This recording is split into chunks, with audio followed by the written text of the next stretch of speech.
Hi guys, I'm Adam Wilbourn from WhatCulture, joined by one of the very few wrestlers that makes me look small, Omos. Omos, pleasure to chat to you. Pleasure to talk to you as well. How you guys doing? Very good. How are you? It's been a long time since we've seen you. What is going on with you?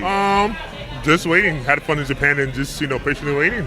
It was amazing to see you over in Japan. How was that experience for you? Oh, it was, at the time, it was an experience that I needed. Like going to Japan, get to wrestle the likes of Naomichi Marufuji, Sugiura, Kiyomiya. Like, I could go down the list. Like, I had a blast in Japan.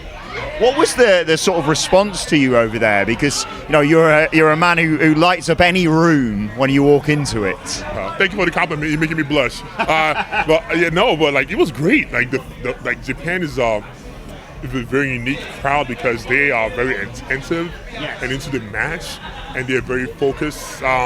Not a lot of chants, but you can tell like they're into the match. Like they enjoy that old school. Keeping the kayfabe real, like they enjoy that. Like if you're a heel, they want you to be the shittiest heel ever. And I enjoyed that aspect of it. Was it a difficult transition from WWE to Noah, or is it just? No, not at all. Wrestling is a universal language. If you can wrestle, you can wrestle with anybody. So, like, in terms of going forward for you, like, a lot of people are very excited for your in-ring return. I assume that's the same for you. You just get excited to get back in there. I cannot wait to get back in there. Like, I cannot wait to get back in the ring. If you had a first opponent, feel free to make it a squash. Who would you love to step back in the ring with? To be honest, I wouldn't throw that far into it. Okay. So I don't really have any answer for you, to be honest. That's the honest truth. It's a really, really exciting time to be a wrestling fan, though, right now. And to be a part of that as well must be so much fun. It is, man, to see how much popularity that wrestling has gotten over the last 4 or 5 years, and how much it has been plugged back into the mainstream culture, with having the likes of Travis Scott come back, Andrew Schultz getting on TV the other day, Monday Night Raw. Like, it's been amazing to see. It's a really, really exciting time, and please don't take this the wrong way, but there's a great deal of big men now in wrestling. How does that make you feel in terms of there's such a great variety out there of different styles and people that would be so exciting personally for me to see you work with? I mean, to be honest, there's big men, but there's no giants. Yes. I am a literal giant of a man, right? So there's big men, and it's been great to see all the up-and-comers coming up, Obafemi, Jacob Fatu. Like, it's great to see all these guys, and and for me, as the wrestling nerd that I am, I have a field in my mind seeing what kind of magic we can create in the ring. Yeah, exactly. Yes. I'm a huge Obafemi fan. He is a terrifying human being. He's terrifying to you, but not to me. But yes, he's good. It's a really, really exciting time, though. It's WrestleMania. Obviously, we've seen you in the past wrestle Brock Lesnar, for example, at WrestleMania. What are some of your, as a fan, favorite wrestling moments from WrestleManias in the past? Man, that's a tough question, man. You pulling out the stops today. Yeah, okay. Favorite WrestleMania moment. Last year, seeing Taker get his flowers and having that audience reaction one last time.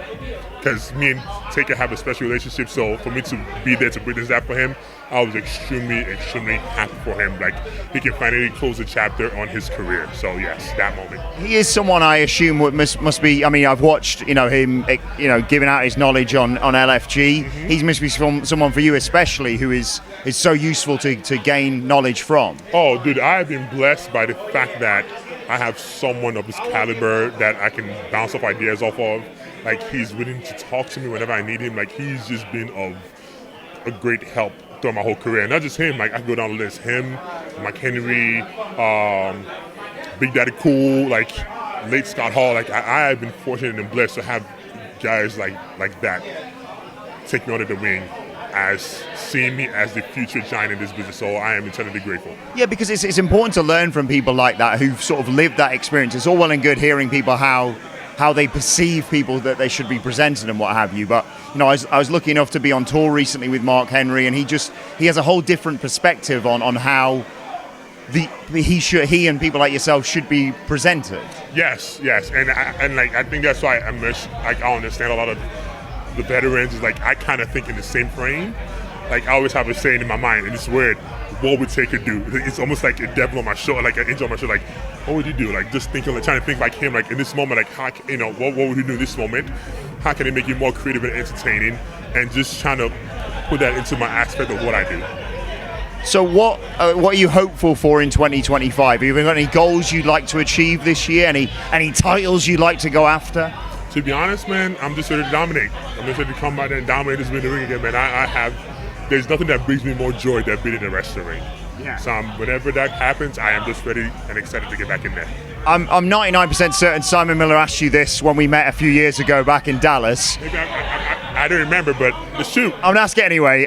Favorite big man that if you could go back through history and have a one-on-one match with, a giant you'd love to face, who would it be? The Undertaker. Oh my God. Yes. And I'm talking about like prime Undertaker. End the streak. Yeah, you know what? Maybe. But like when I just watching him wrestle, like when he was, he would jump out of the ring, do the walk across the ropes. Like he was just so athletic, and I just think like him having someone like me, he can even do even crazy stuff. Yeah. Because like now he can really explore the full spectrum of his athleticism with someone like me in the ring. Great, he doesn't feel like he's doing too much. So yes, that would be one match I'd have loved. He appeared in the ring last year. It's not over yet. He's done. I love him. He's done. I love him. He's done. Trust me, every time I say him, I always go, "You got one more?" He's like, "No, buddy. He's done. I love him, but he's done." Now comes the moment I'm really scared for. My final question that I want to ask you. It's WrestleMania weekend. John Cena is wrestling Cody Rhodes in the main event of WrestleMania. John Cena sold his soul to The Rock. What is the one thing in the world you would sell your soul for? Woo! What is the one thing in the world I would sell my soul for? Wow, you're putting out the stops today, ain't you? Wow, that is a very introspective question. Like it's making me think. My family. Oh. Yeah, my family. My family, my wife, my mom, my parents. Yeah, my family. That is a lovely answer. Omos, it has been terrifying chatting to you, but in the best possible way. Thank you so much for chatting to us. Thank you so much. Appreciate you. We'll see you again soon, hopefully. See you again soon. Yes, sir.